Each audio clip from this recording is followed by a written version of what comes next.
บโอ้กินบ่แซ่บเนาะเคยกินน้ำห้วยน้ำห้องเนาะเคยมาแล้วเลยพี่น้องชาวบ้านคุ้นศรีพี่น้องเมืองนองแขวงสวรรณเขตเพิ่นว่าน้ำบาดาลมีแต่เฮาบ่ได้กินบ่เคยกินมันจางพร้อมเนาะบ่แซ่บเราว่าเลยเคยกินน้ำห้วยน้ำห้องสบายดีท่านผู้ชมทุกคนยินดีต้อนรับเข้าสู่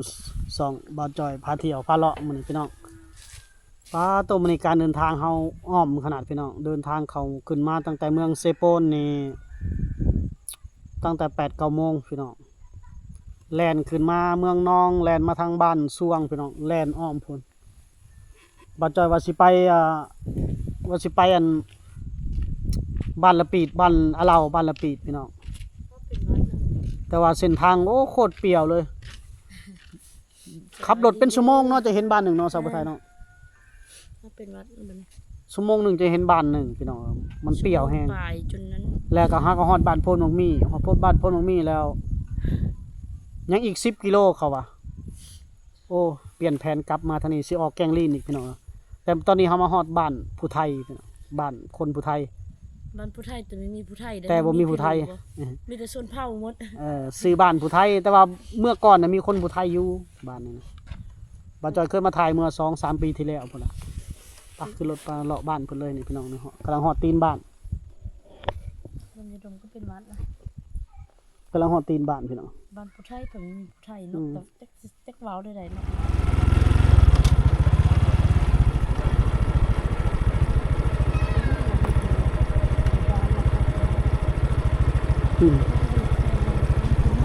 จะบ่ค่อยเห็นคนอยู่เฮือนเนาะแบบคนในหมู่บ้านนะมันอาจจะไปกิจกรรมไปพุระสวนมันพุระพี่น้องหมู่บ้านดั้งเดิมหมู่บ้านผู้ไทย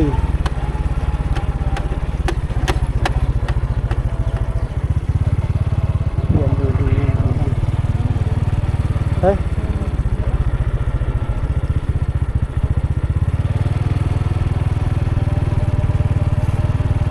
เงียบขักตอนอย่างเนาะที่ได้สิได้รับขับรถแล่นผ่านหมู่บ้านคนละนี่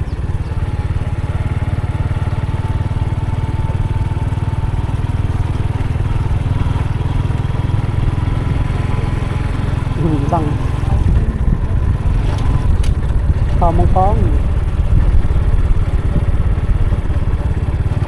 ไปเดินทางต่อ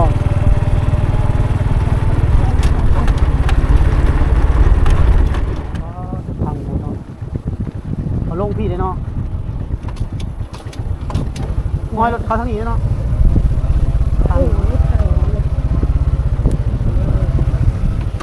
ดูยางเอาบอกมันบ่มือสิลื่นเนาะไปทางใดบ่ได้โดยไปเด้อ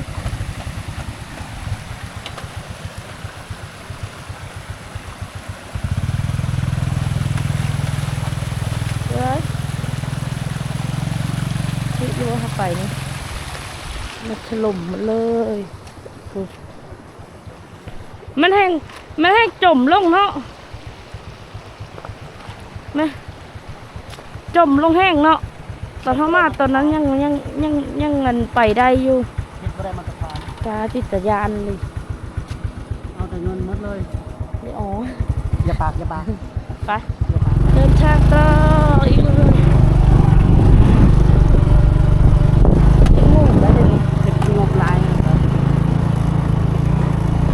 ปีเดียวหนึ่งใส่บ่ได้ซ้ฮอดบ่ปีสมัยฤดูกาลคนเดียวสุดลงเลยเดินทางไปเดินทางมาเนี่ยเขาหิวน้ำแล้วก็นำมาหาน้ำกินพี่น้องแล้วก็มาพ่อพี่น้องเผามังกรเพิ่นกำลังตักน้ำกินหายน้ำกินอยู่ออนมูชัดตะออนเห็ดนำใช้นำอยู่บ้านเด้อ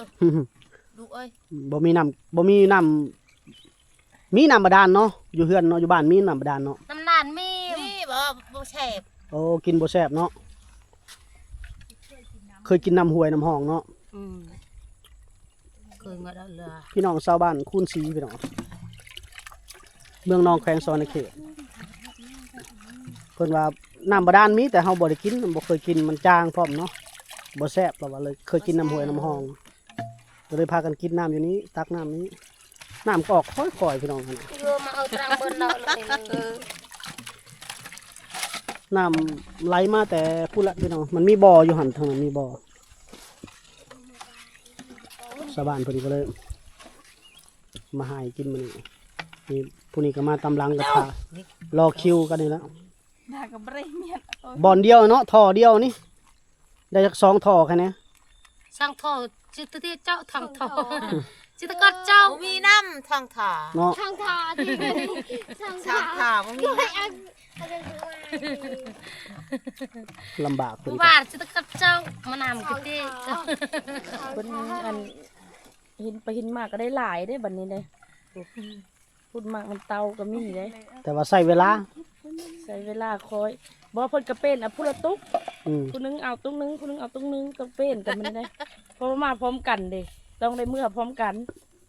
แล้วแบ่งกัน อันนี้มาตำหลังแล้วก็อยู่ตำหลัง ตักหายสำนีจักมือกินหมดนี่เช็ดง่ายจานึงห่วย ตัวเชื่อจับมือตรึบกินแย่ มืออื่นก็หมดเนาะมาตักไหม อื่นก็ตักไม่อีก ตักไม้ อื่นมาตักแต่เช้าเนาะคันเป็นน้ำบ่อดีตอนเช้านี่มันคือสิออกหลายเนาะ กลึงยาวปางยาวอย่าตั้งไงกันยัดปลือระกระนี่นี่ไอ้ตะเบอระกระนี่นี่ไอ้กลึงยาวตำนั้นลูนิกโพะกระพึ่งมวกโพะ ห่อนโพดพี่น้องเอาคนทำบุญขวดคน ก็รู้ แดดบ่เพิ่นตั้งน้ำก็ไม่มีหมมีหยังเลย จนมันบ่แห้งเนาะจนสิใหม่บ่แล้วพี่น้องเจ้าก็มาท้าเนาะแม่ม่านนี่เจ้าก็เนาะถือพายเนาะ ตือป้า ห่อนพี่น้อง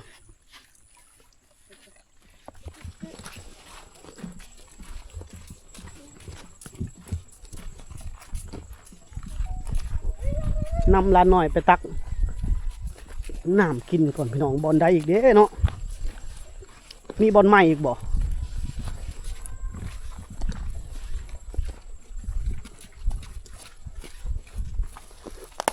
โอ้โอ้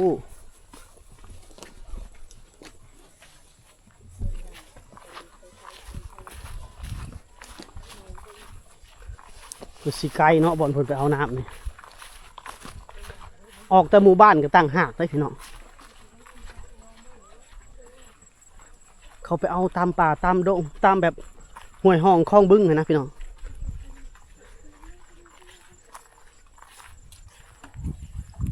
โอ้ฮอดแล้วบ่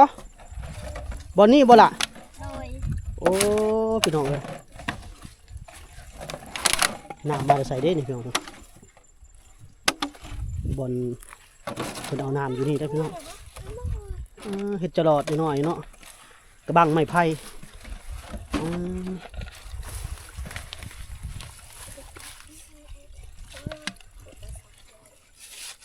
หากินน้ำแบบนี้เนาะพี่น้องเนาะเป็นล้างขวดก่อน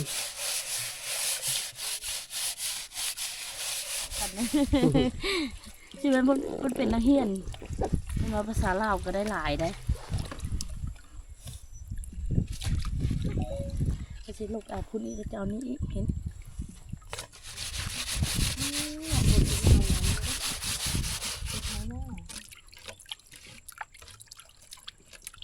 บอนเพิ่นเอาน้ำกินพี่น้องสองน้องน้อยเผามังกรน้องยังกับน้องยังล่ะ เจ้าซื้อยังล่ะ ซื้อไหม ไม่ ไหม แม่ น้องแม่ ผู้นี้เด้ อาบาย อบายสองล้านน้อยเผามังกรพี่น้องเพิ่นมาหาบไก่เลยพี่น้องมาเอาน้ำกินโอ้โบธรรมดานี่คือน้ำกินพี่น้องน้ำมันมาจะใช่นี่ล่ะน้ำนี่ไหลหลอดพื้นมาเนาะยังเฮียนบ่ทั้งสองยังเฮียนบ่ล่ะ เปลี่ยน เฮียนเนาะพอได้แหละ ห้า เจ้าเด้ ปห้า ปหาหมด2เซ็งปักเฮียน1แล้วเนาะปิดเทอมแล้วพี่น้องอืม ตายได้เฮ้ยกระหัวเลย ร้านหน่อยพอมีก่อน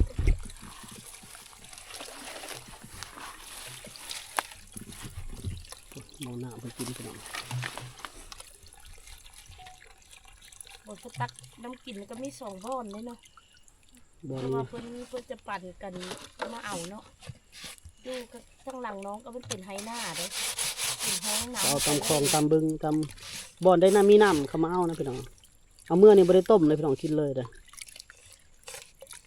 เพิ่นจะไปหาแบบไปตัดไม้เพิ่นก็เอาท้อเนาะเพิ่นก็ไปเลาะหาหั่นแหละว่านาแรงจักสิไปเอาอยู่ไสอีลานาแรงไปเอาอยู่ทางไหนนาแรงก็มาเอาอยู่นี่อีบ่นาแรงอ่ะเอาบนไม้อีกเอาบนได้บัดนี้ไก่แล้วเนาะ กำลังมาเรียนเนี่ย เจ้าถามเพิ่นหลายเพิ่นบ่เข้าใจเด้อ บ่เพิ่นก็เข้าใจอยู่เด้อเพิ่นเป็นนักเรียนดิ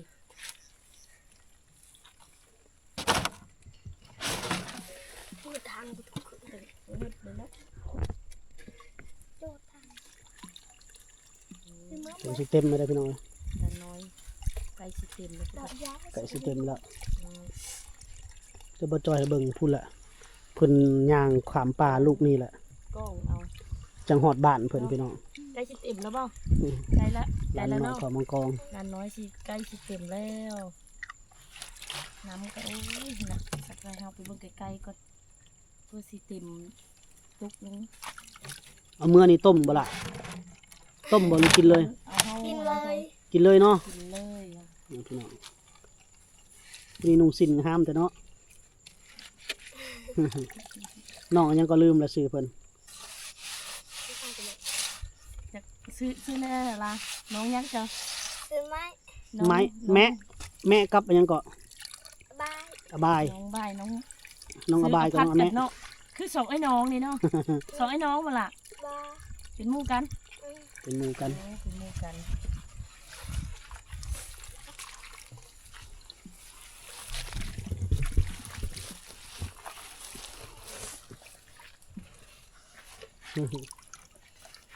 แนมกล้องให้ล่ะแนมกล้องให้โอ้พวกนี้เป็นตะแพงเนาะน้องอบายเนาะเรียนอยู่ป .5 มาตักน้ำกินร้านน้อยเผามังกรตักน้ำกินหายน้ำกินน้ำหลอดพื้นจากภูเขา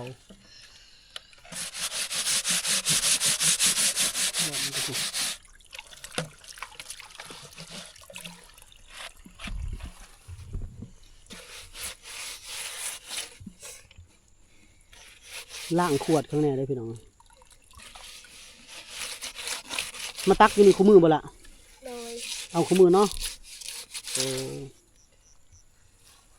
ตอนเช้าก็มาบ่หรือมาแต่ตอนแรง นั่งเป็นตอนแรกเลย อืม อะไร ถือว่าเว้าเล่าวได้อยู่หลานๆเพิ่นก็เรียนอยู่ป .5 เพราะเว้าลาวแล้วเว้าภาษากลางว่าซั่นซะถ้าบ้านหมู่บ้านใดบ่มีโรงเรียนแหละหลานน้อยบ่ค่อยจะเว้าลาวได้พี่น้อง เพื่อนบ่เป็นเลยก็เอา ไม่ได้คือเข้าไป มันเปื้อนบ่ล่ะขี้ขุ่นขี้ลุยอะนะได้แท้แล้วเอาแพร่มาอัดไว้ล่ะแพร่ขาวแพร่กันตองนะน้ำก็บ่ได้แห้งดอกพี่น้อง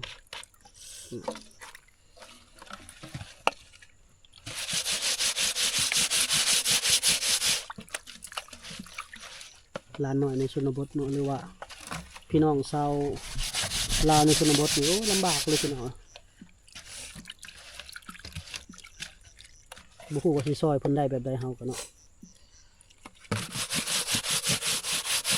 ถ้าซอยทางด้านความคิดบ่หรือว่าปลุกระดมแนวคิดจิตใจผัดบ่แม่นว่าเฮาสิบอกเพิ่นได้ง่ายๆพี่น้องต้องเป็นหน่วยงานภาครัฐพุ่นแหละมาบอกมากล่าวเพิ่นโอ้ซอยกันครับเลย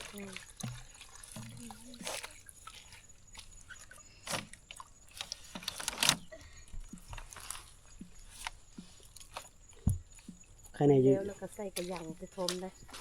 ใส่กระยังตุกผมเลยสบาย ก็ยัง คื กั อน ว่าแล้วพื้นที่เพิ่นแบบคับแคบเนี่ยนะเพิ่นเอาใส่เลย กินได้แล้วก็เอาไปใส่ ซานี่นักตุ้มมันนะ ประมาณยังอีกผู้ละ2กระตุก3กระตุกเนาะมันก็จะกินเนื้อแล้ว ผู้สาวบ่มาตักน้ำบ่เนี่ยผู้สาวเบิดบ่กระมูนบ่ผู้สาวบ่ กระมูนบ่กระมูนมันตะเมน เราบ่ให้คำตอบเนาะสิได้ถามถูกหั้นนะเม่นบ่ตะบืนกระมูนบ่เอ้าบ่ได้คำตอบซ้ำพี่น้องยาซะเอ้าอีสังก็ตามพี่น้องเพิ่นมาหายน้ำกินน้ำหลอดพืชมาเนาะสาวเผามังกรพี่น้องอืมตักน้ำกินหายน้ำกินของเจ้าบ่นี่เพื่อสิออกมาเนาะพี่น้องเนาะ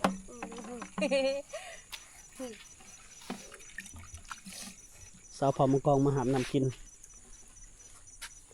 มาเอาน้ำกิน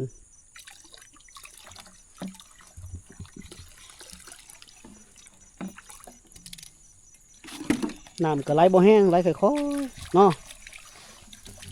พอไกล มันยังปอกไกล ไปเอาเลยเอาไปโหยบ่ ๆมึงน้ำ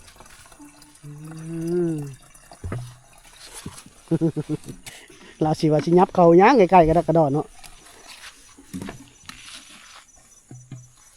วิถีชีวิตของพี่น้องเผ่ามังกรเราบ่ได้แต่งโตเนาะเราก็บ่อยากเข้ากล้องนะเนาะพวกนี้แบบ